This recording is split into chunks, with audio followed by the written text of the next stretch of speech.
Hello there, folks. Hey, Joe Wazoo here again. Hey, we're going to make another video with the S15C-B22-MQ SnapSignal device from Banner Engineering. This time we're going to use it as a one-shot product. And so to do a one-shot, in this case, we're going to go to the pin 4 data, and we're going to use the mode selection for that. So in this case, we're going to put the mode selection in a number 2 state, which will do a one shot, which means it's a rising edge off the input, and it'll keep it on for a certain amount of time based on what our delay timer is. So if I put my delay timer to say 3,000 milliseconds here, that's 3 seconds. Anytime my input goes on, this output should stay on for 3 seconds and then turn off. Now, right now I'm running my signal at 20-second intervals. My on signal is on for 10 seconds, 10,000 milliseconds. This is all, and it's off for 10,000 milliseconds for a total runtime of 20 seconds or 20,000 milliseconds here. So I'm running that here. Can't really tell right now what's happening. It's a big window. I'm going to go to the menu button here, and I added a trend viewer here in Crimson to show this math.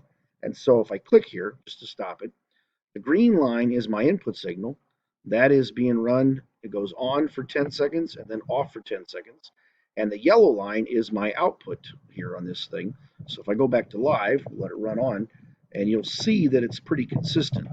This is on for 10 seconds and off for 10 seconds. And it's when it triggers on, it stays on for 2 seconds and then shuts off, thus a one shot. Now, red lines data logger is 1 second read, so I can't really go any faster than that. So I'm going to do everything in this demo all in seconds so we can see it happen. So you can see here, that's that window right there. If I go back to the menu and look at the pin 4 data, you can see right here that it's on for 3 seconds. That shows that right there. If I want to change this to a different number, let's say I want to go 5 seconds on. So I'll put this at 5,000 milliseconds. And now if I go back to the trend viewer, you should see the yellow line stays on a little longer than it did here.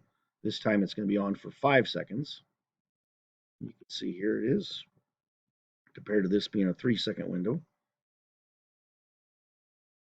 You see that cranking right along. Of course, if I go back to the pin 4 data, it'll all show me down here that the time on signal from this, or the duration, I converted here to seconds, but that's 5 seconds right there. So that's what it's showing right there. If I change this to a different number, let's say I go 8,000 here. So now I'm at 8 seconds. Granted, my input signal is on for 10 seconds. So we should see it shut off before the green line goes off here. So the green is my input signal. And now this time we're running 8 seconds. So you can see here, and this should, yep, that's correct. So there's my 8-second window right there. And this shuts off after 10 seconds. So that's what's happening. Right, let's take this a little step further. What if I said that every time the input goes on, I want the output to stay on for, say, 12 seconds? Interesting. Longer than my trigger window. So if I go to the pin 4 data, and this time change my timer 1 to, say, 12,000 milliseconds here. I think I did that wrong. 12,000. There we go. I forgot a decimal point.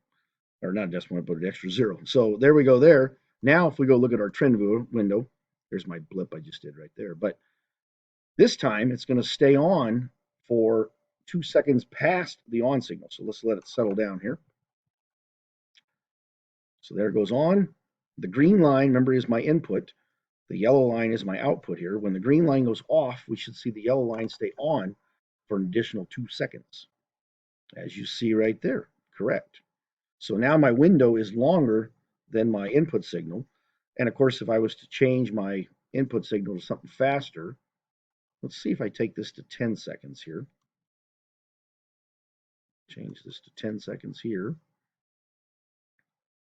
Now it's only on for 5 seconds, but the output should always stay on every time for 12 seconds continuous. So we're going to see our input signal go on and off much more often, but our one shot is staying on for a longer period of time because of that time interval. So there you see, didn't trip there, but it will this next time. Watch. Boom, there it is. That's pretty sweet, really. Now in red line here, I can tab out, and we can actually start to see some different signals here in the 1 second interval. But yep.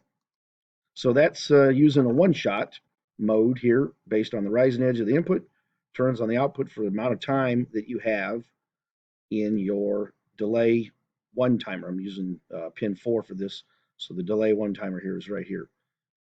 Yep, that's pretty cool. So anyway, that's how to use the delay, how to use the one shot here with the S15C-B22 product. That'd be this guy right here. Yep, thanks a lot. See ya.